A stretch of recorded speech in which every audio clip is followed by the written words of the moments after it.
Welcome to the Millionaire Next Door podcast with Robert Curtis, CFP accredited investment fiduciary from Signature Estate and Investment Advisors. In this podcast, we help successful wealth accumulators like you looking to transition to a work optional lifestyle by helping you build strategies for growing and maintaining your wealth. Robert draws from years of experience and fiduciary responsibility and interviews guest experts to help you build reliable strategies to grow and maintain your wealth. Now, on to the show.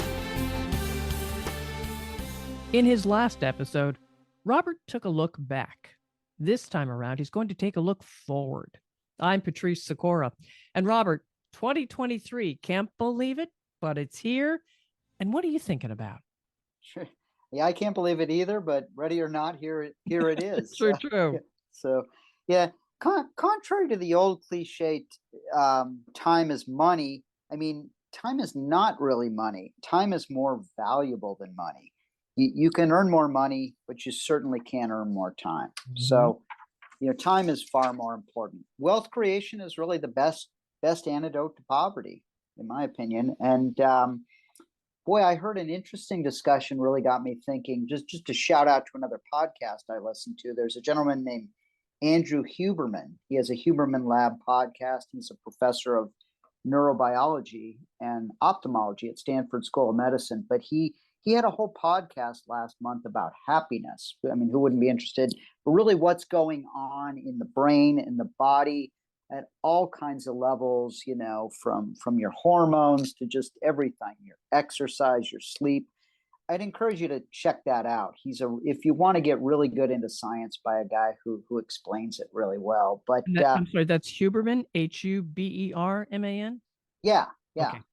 Yeah, just to give a shout out. Maybe we can include that in the show notes so I can Sure. get you the episode. But at any rate, it just got me thinking, he was talking about the role of money and, does it make one happier? I mean, it doesn't really make one happier per se by ways they can measure, but it certainly buffers a lot of life stresses, For example, getting some help that you need. Maybe if you need to get some health care done, or, you can afford to pay for it, or, getting a babysitter or a gardener or a prescription or, a gym membership or some coaching, things like that. I mean, I just got a blood test recently, and there's some additional tests that I think are really essential. I want the data back, and they're not covered, so I just pay for them. I can afford to do that. But, he laid out some really good thoughts if you're interested in looking at that. And it's a great podcast. I actually heard him speak in Los Angeles. Get this, if there's any hope for humanity, he spoke at what's called the Wiltern Theater in Los Angeles. It seats about 2,500 people, sold out audience on a Sunday night with people taking copious notes. So I thought that was great. People are listening to a really great expert. But, beyond that, just a general reminder, I think capitalism is a ladder we climb. Socialism, this is something I read, but I'm just sharing it with you. Socialism is when someone lowers down a rope and offers to pull you up. And they can stop pulling anytime they choose, which sounds a little risky. So with the ladder, you can ascend upwards, and each rung is a stepping stone. The bottom rung is minimum wage. So, that's just some overall perspective.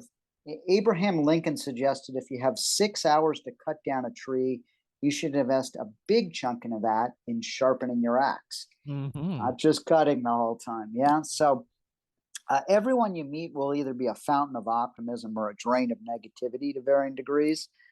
Really important, I think, to surround yourself with positive people. I mean, you want to hear the truth and frank reality, not hide it or not rose-colored glasses. But, I've also heard most of us are sort of the average of, or all the influences, the top 5 people you spend the most time with are really influence the way, you think about things. So it's really important to surround yourself with good people. I mean, I think about my team, my family, friends, those are all really important. And you don't want someone that drags you down, because they will if they're in your, you're spending a lot of time with them. So they're negative.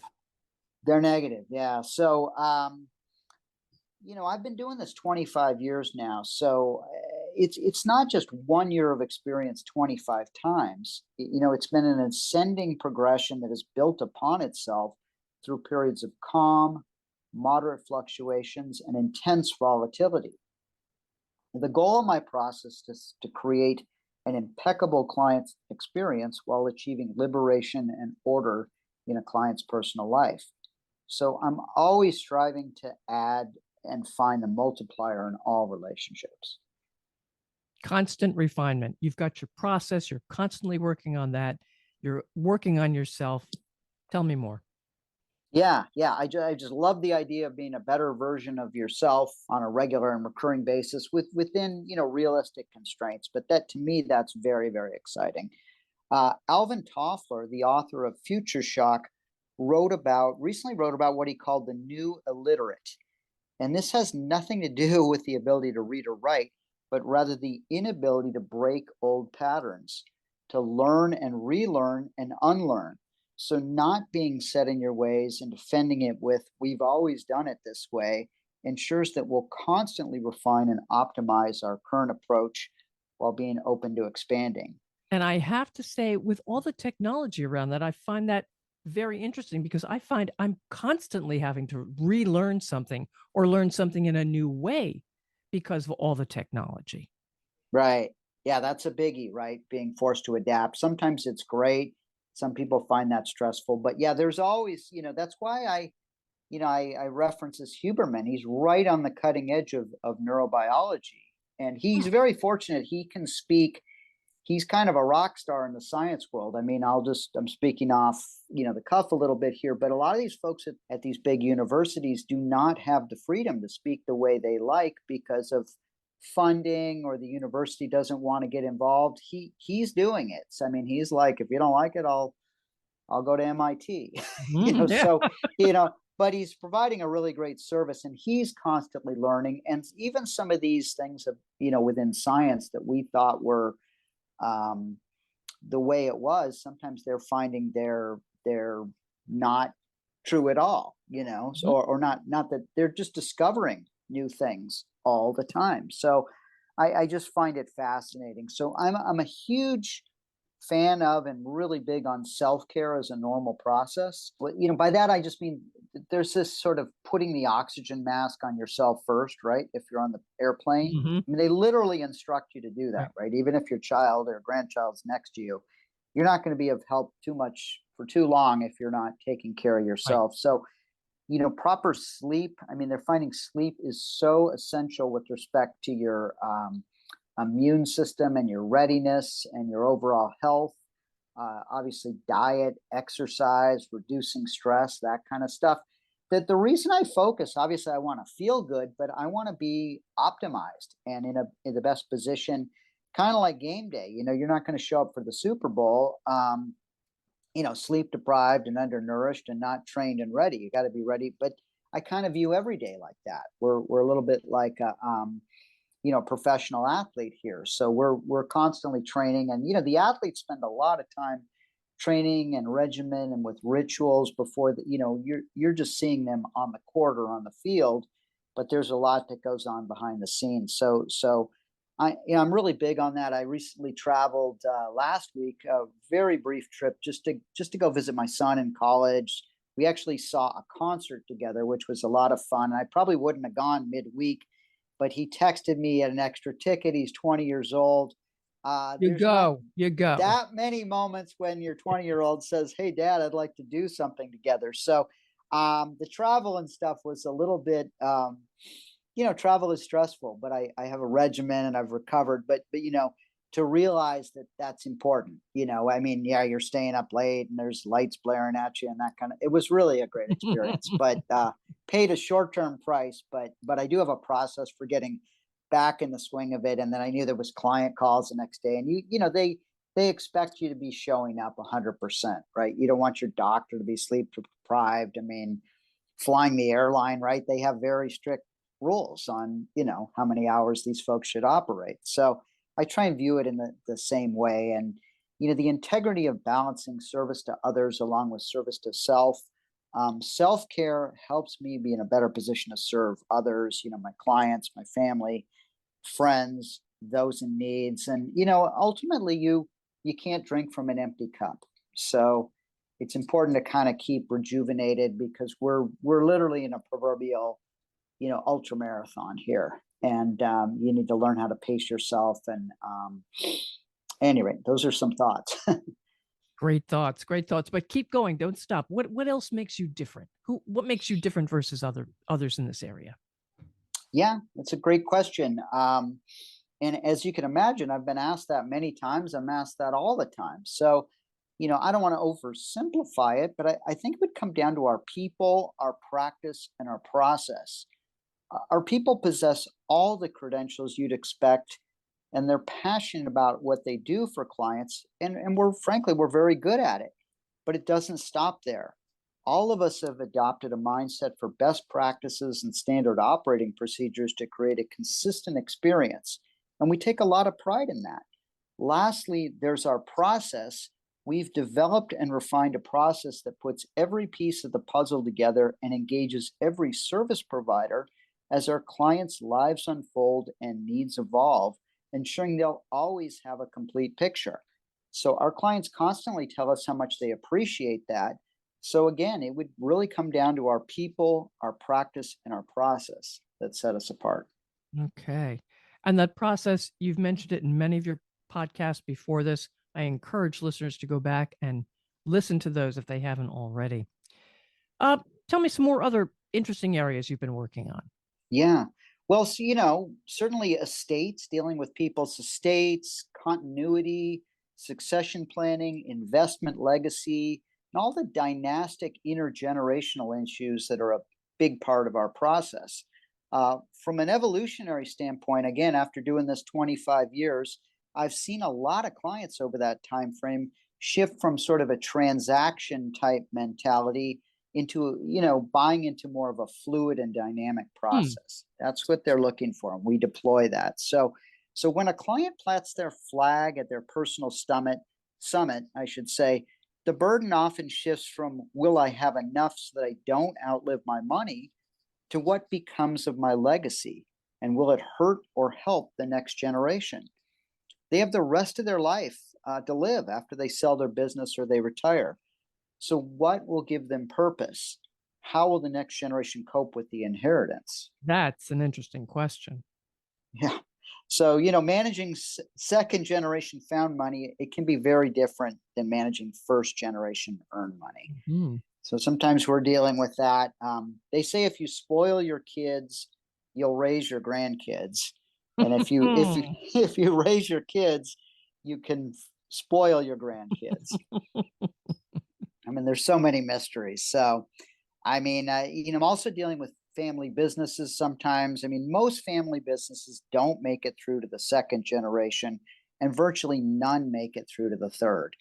I mean, fortunately, I'm working with one right now that's been transitioned off to the third generation. It's working beautiful. But to realize how rare and exceptional that is, they're obviously doing something right. Is it that the second generation doesn't want it, or they just don't know how to handle it, or both? It could be both. Maybe they don't want it. There's an expectation. Maybe they didn't build it from the ground up. Mm. Maybe the first generation doesn't know how to transition it off. Sometimes there's just some family dynamics at play there. Like how to One of let the go, how to let how to go. let go. One child feels he's not being treated as well as the other. Are they even ready to take it? So there's all those issues. It's not for everyone. I would love someday to transition off to my son or one of my children, but they've already expressed that that's not their plan B, plan C, plan D. It's not even their plan Q. But I'm trying to let them know it's going to be a lot easier than building it from the ground up. And they might, yeah, if they get to letter Q, they might want to think about it. But there's a lot of reasons for that. So those that do it successfully, that's great.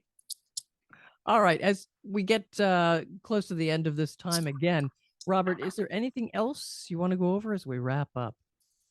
Yeah. Well, they just recently announced increased limits for retirement plan contributions for 2023. I always get super excited about this, and I guess it's kind of nerdy or technical, but let me give you the context of why I get excited. Again, doing this for 25 years, the theme of the podcast, The Millionaire Next Door, is the overnight 25 or 30-year success story. And so I remember when you used to be only able to put $2,000 into an IRA. I don't know if you remember those days. It wasn't really not that long ago. Not that long ago. So, it's grown over the years, and I've seen people sock it away every year. And sometimes the markets were great, and other times they weren't. But they built it up into quite a nest egg. So when they increase, it's just part of that process. It's one of those things you have to do on a regular basis: the self care, the sleep, the diet, and if you stop doing it, it's going to catch up with you much later in life. You might get away with it in your 20s and 30s, but you get your 40s, 50s, or 60s, it's either going to be working with you or working against you. But that's why I get excited about it. So for 2023, for 401k plans, 403b, 457, which is really for government, all these what they call qualified retirement, employer-based plans. In 2022, one can contribute $20,500 maximum. That is now going up to $22,500. There's also what they call catch-up provisions. These are for folks that are age 50 and older. In 2022, they could add an additional $6,500. Now they can do $7,500. So interestingly, now that someone 50 or over can do $30,000. That's actually 10% or $3,000 higher. Some of these are driven off inflation, and those amounts had not increased that much in prior years. So I get excited when they increase. Those, of course, are abilities to contribute to your retirement plan and take a tax deduction in the process. So another one is called defined contribution plans. This is often for self-employed, a SEP, that kind of a thing. We work with a lot of self-employed folks, consultants, etc. In 2022, the limit on that was 61,000. That's now up to 66,000. So that's a nice little jump. Yeah. I mean, we're seeing this inflation play in. It played in quite a big way in Social Security benefits for the first time in years this year. And those folks can do the catch-up contributions as well that I just mentioned, going from $6,500 to $7,500. IRA contributions in 2022, the max was $6,000. That's now $6,500 in 2023. And there's also catch-up contributions. It's $1,000 if you're age 50 or over, in addition to that $6,500. That amount didn't actually change over the prior year. So, as we sort of wrap up, I guess I just want to wish everyone I'm not sure exactly when this will release, but I hope you had a great holiday season or have one, and a very peaceful and prosperous new year and future. Let me know if you have any questions or if I could help in any way. And then just a shout out to our listeners. Please let me know if you have questions or if there's any topics you'd like to hear. I'd love the idea of having like a listener request episode, stacking those together, hear what's on your mind. You can imagine all the questions I take on. There's so much changing in the world right now with inflation, with interest rates, just perspectives, on what's going on in the world. So I'd love to engage. Just let me know. And thanks for listening. And I think that's a fantastic idea. I look forward to that episode. And how can listeners reach you if they do have something they'd like you to address? Yeah.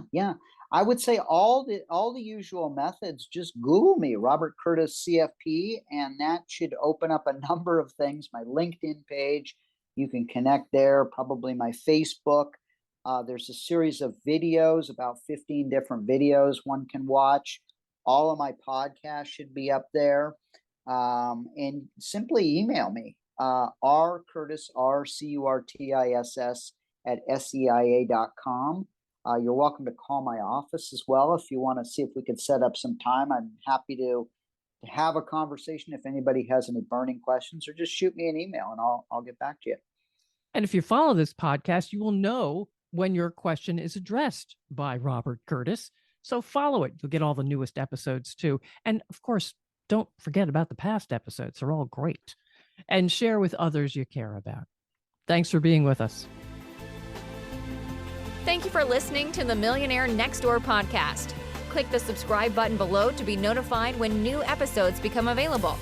The information covered and posted represents the views and opinions of the guest and does not necessarily represent the views or opinions of Signature Estate and Investment Advisors or Royal Alliance Associates Incorporated, member FINRA SIPC.